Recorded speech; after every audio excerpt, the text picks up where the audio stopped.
तो उस वक्त आसाम राइफल, अन्य पैरामिलिट्री फोर्सेस और मेघालय सरकार, भारत सरकार सभी साथ मिलकर हमने एक संकल्प लिया है कि चेरापूंजी को फिर से हरा भरा बनाना और आने वाले 10-15 सालों में एक ऐसी स्थिति का निर्माण करना कि फिर से पूरे भारत में सबसे ज्यादा बारिश अगर कहीं आती है तो यही हमारे चेरापूंजी के अंदर आए, इस प्रकार का वातावरण का निर्माण। मित्रों, आज मैं आपको बताना चाहता हूं कि देश की सीमाओं की सुरक्षा के लिए अहर्निश तैनात सारे पैरामिलिट्री फोर्सेस मिलकर देश की सीमाओं की चुनौतियों का, कितनी भी बड़ी चुनौती हो, वीरतापूर्वक सर्वोच्च बलिदान देकर उसका सामना करते हैं। और ढेर सारे उदाहरण हैं, उनकी वीरता के कारण देश कई संकटों से बाहर आया है और आज हमारा सार्वभौमत्व अक्षुण्ण है। चाहे असम राइफल हो, चाहे बीएसएफ हो, चाहे एसएसबी हो, चाहे इंडो तिब्बतियन पुलिस हो, सबने अलग अलग जगह पे वीरता दिखाते हुए हमारी सीमाओं की सुरक्षा की। सीआरपीएफ ने देश की आंतरिक सुरक्षा को संभालते हुए इसी प्रकार के सर्वोच्च बलिदान के कई उदाहरण दिए हैं। मगर विगत 2 वर्षों से 2020 में और 2021 में उन्होंने पर्यावरण का भी मोर्चा संभाला है। मुझे आप लोगों को बताते हुए आनंद है कि गत साल कुल 1,48,000 पौधे पैरामिलिट्री फोर्सेस ने देश भर के अंदर रोपने का काम किया। और आसाम राइफल के डीजी नायर साहब यहां पर हैं, मैं उनको विशेष बधाई देता हूं कि सबसे ज्यादा वृक्षारोपण आसाम राइफल ने किया। और मुझे ये बात का भी हर्ष है कि 1,48,000 पौधे लगाना एक बात है और आज उसमें से 1,36,000 पौधे जीवित है, उसको रिप्लेस भी किया गया है और जवानों ने इस पर पानी डालकर उनको जीवित रखने की व्यवस्था भी करी। इस वर्ष भी हमने तय किया है कि अलग अलग पैरामिलिट्री फोर्सेस इकट्ठा होकर देश में लगभग 1 करोड़ पौधे अलग अलग स्थान पर रोपे जाएंगे। और बहुत बारीकी से इसका आयोजन हुआ है। जहां मैदानी इलाके हैं वहां पीपल, वटवृक्ष, नीम, जामुन इस प्रकार के वृक्षों को लगाएंगे। जहां पहाड़ी इलाके हैं वहां भी पहाड़ के अंदर नेचुरल कोर्स में अपने बीज पवन से फैलाकर घनघोर, जिसको कहते हैं वन बनाने की क्षमता जिन वृक्षों में है, इस प्रकार के वृक्ष बोए गए हैं।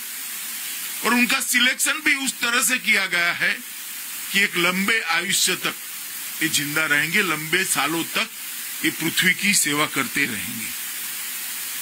और मुझे आनंद है कि आज उसी कार्यक्रम की कड़ी में लगभग 100 हेक्टेयर बंजर भूमि की हमने यहाँ पहचान की है। 50 करोड़ की अनुमानित लागत से डोनर मंत्रालय और मेघालय सरकार दोनों इकट्ठा होकर ये 100 हेक्टेयर का एक नया यहाँ पर वन निर्मित हो, इस प्रकार का हम आगे बढ़ रहे हैं।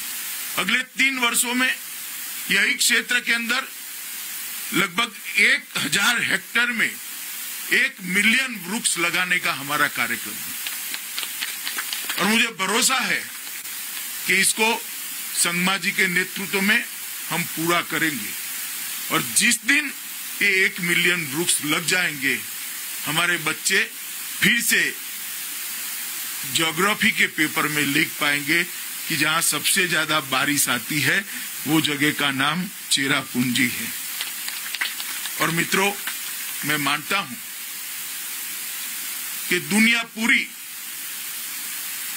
ग्लोबल वार्मिंग और जलवायु परिवर्तन से चिंतित है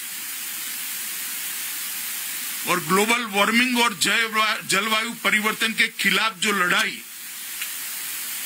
पूरी मानव जात लड़ रही है, हमें गौरव है कि उसका नेतृत्व हमारे देश के प्रधानमंत्री नरेंद्र मोदी जी कर रहे हैं। नरेंद्र मोदी जी ने कई प्रकार के एवेन्यू के साथ ग्लोबल वार्मिंग के खिलाफ, कार्बन के उत्सर्जन के खिलाफ, जलवायु परिवर्तन के खिलाफ एक जंग छिड़ी है। आप कल्पना कर सकते हैं, लगभग 14 करोड़ महिलाओं के घर में गैस का चूल्हा पहुंचाकर कितने कार्बन के उत्सर्जन को उन्होंने समाप्त किया। ढेर सारे घरों में पाइपलाइन से गैस पहुंचाने का काम किया।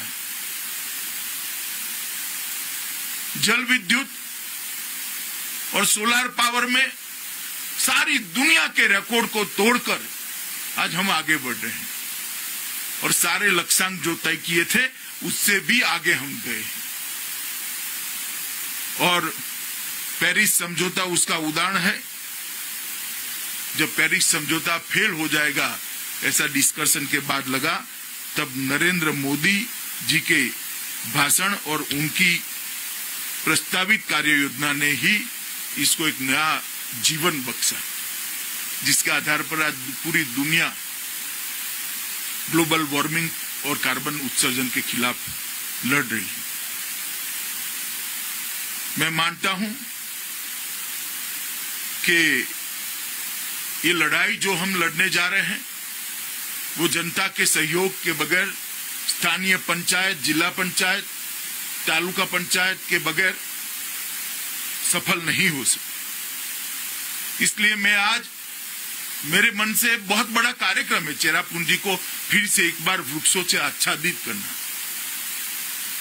आज मैं देश भर की सभी पंचायतों को भी कहना चाहता हूं, विशेषकर जहां हमारे पैरामिलिट्री फोर्सेस वृक्षारोपण का कार्यक्रम कर रहे हैं, कि आप इनका सहयोग करिए, इनका हाथ बटाइए, उनके साथ आपकी ताकत को जोड़िए।